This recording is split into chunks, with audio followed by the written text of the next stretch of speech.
Welcome to CSEC Biology, the cover page. I'm Mr. Wilson, and today I'll be taking you through using the max function.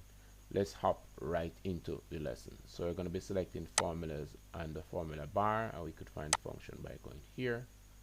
And we could type in max, max, hit the enter key, and there you have it. So we're going to be going there. Alright, so there it has a suggestion, and it says here that it is coming from C13, from C13 to, of course, C14, but that's not what we want. What we want is from C6, and I'll show you that.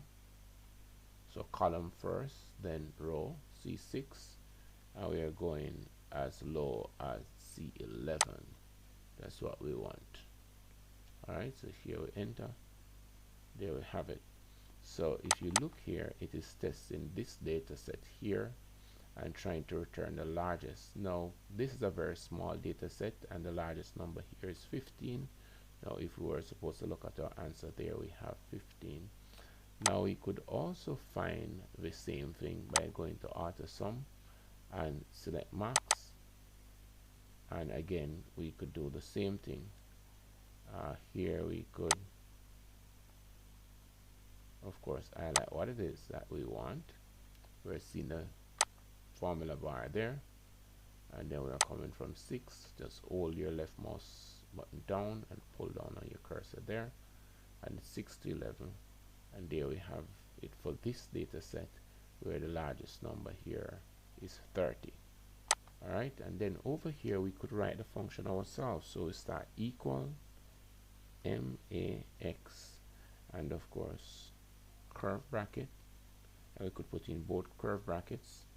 Then we could choose to do it this way,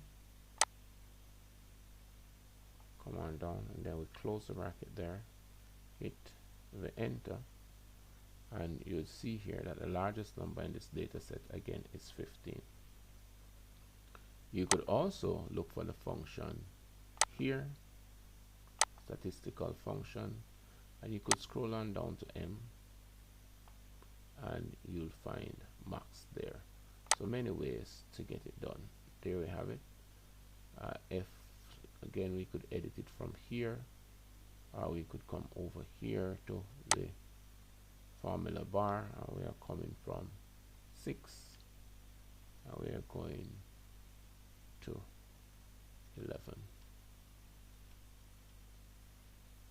Right, and we could also, being we have the formula here, we could just try to find that plus sign there, pull across, and this too will find the max. So here it is saying that the 35 is the largest in the data set that comes within this data set. That's it for the lesson. I am Mr. Wilson from CSEC Biology. Thanks much for watching. Please be reminded to like, share, and of course subscribe if you like the lesson I have presented.